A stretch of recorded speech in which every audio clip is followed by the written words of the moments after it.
मैंने आपको पढ़ा काफी, और उसमें एक एक जी बात जी। आप बहुत मजेदार कहते हैं कि आपको ऐसा लगता था कि हम्म, मेरे दिमाग में क्या द्रव्य की अविनाशिता का नियम है, जो कुछ मैंने रखा है और जो कुछ रखा है अगर मैं हो कुछ जाए। नया डालूंगा तो वो डिस्प्लेस कर ठीक। देगा, इसलिए मुझे कुछ नया नहीं पढ़ना है, जो पढ़ रहा हूँ हाँ उतना ही रखना हाँ है। अब एक एक हाँ। लड़का, मुंगेर का एक लड़का जो इतनी मासूमियत के साथ इतनी मासूमियत के साथ इस फिलॉसफी को जी रहा है और पूरी शिद्दत के साथ, वो 2021 में अंतस की खुरचन लिखता है, 2023 में आविर्भाव लिखता है, 2024 में बोरसी बनास लिखता है।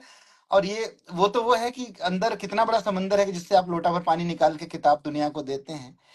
तो 2014 में जमालपुर में वो कौन सा गया का बुद्ध वाला मोमेंट था जब आपको लगा कि भाई अब गोल्फ की स्टिक टांगी जाए थोड़ी देर के लिए और साहित्य की तरफ मुड़ जाया जाए? नहीं नहीं, बहुत इंटरेस्टिंग सवाल आपने पूछा, शुक्रिया विनोद। एक्चुअली क्या हुआ कि मैं मतलब एससीआरए हुआ, एससीआरए के बाद रेलवे की नौकरी शुरू हुई।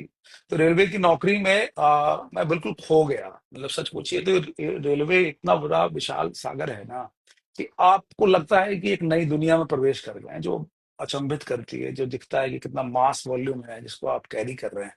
फिर वो जो मास का जो है ना, एक बहुत नशा होता है।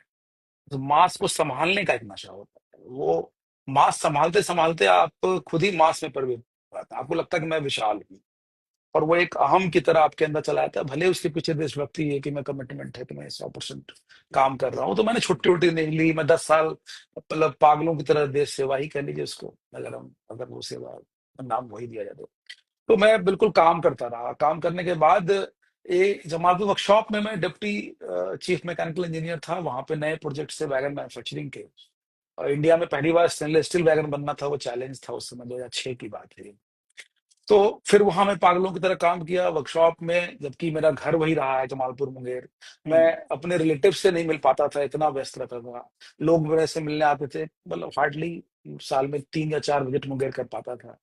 तो वो जो नशा वाली बात मैं कहना चाह रहा हूँ, वो नशा एकाएक एक दिन रियलाइजेशन हुआ, डेफिनेटली 2010 में, कि नहीं ये नीति नहीं है ना, मैं इसके लिए बना हूँ।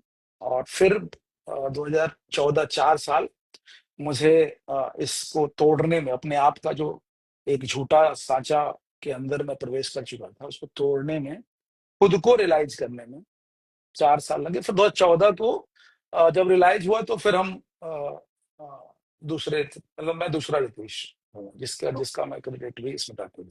तो